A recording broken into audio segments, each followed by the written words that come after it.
Hi, my name is Caitlin, and I am a junior at the University of Arkansas, and this is my story. I was pretty much born and raised in a Christian home. As early as I can remember, I was a Christian. I had a Christian mom and a Christian dad and Christian grandparents and grandma. And I also went to a Christian school until 8th grade. And anytime the doors were open at church, I was there. So that's where I built my foundation. And my foundation was on the fact that God loved me so much that He sent His only Son because I was a sinner and I'm separated from Him. And therefore, I needed Christ in order to be able to have a personal relationship with God. And so on this foundation, that kept me hanging on in my later years in high school when I went to a public high school, and the first years that I was there, I was fresh meat.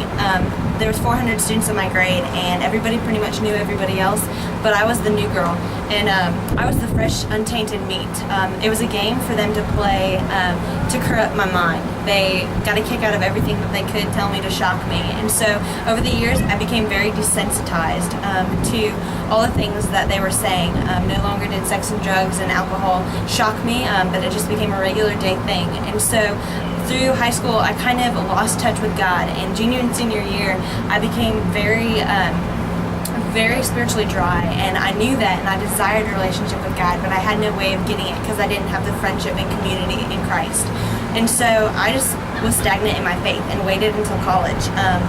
So when college came around, I was ready to change, and I didn't want the guy friends that I had in high school, and I wanted girlfriend relationships, and I wanted to have more of a relationship with God. And so I dove into my relationship with God by putting myself into different churches, and I searched for the Christian girl relationships and friendships, and I really learned a lot my first year, but my first semester, God thought I didn't learn enough, and so He brought me into a relationship and quickly brought me out of it. And I like to say it's kind of like Jesus Christ going into the desert and being led into the desert by the Holy Spirit, because Christ led me into this relationship with a guy in order to break me down, because in my broken season after this relationship was really when I gave my life to Christ and became more like Him.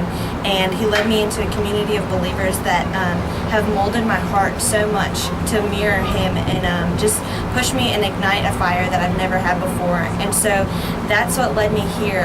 Those friendships and relationships led me to Charleston, and from Charleston, He again broke me and put me into a tribulation to make me more Christ-like. And that's my story. And I'm no longer afraid of the brokenness that I've had before, but I'm looking forward to the next season that He's taking me into.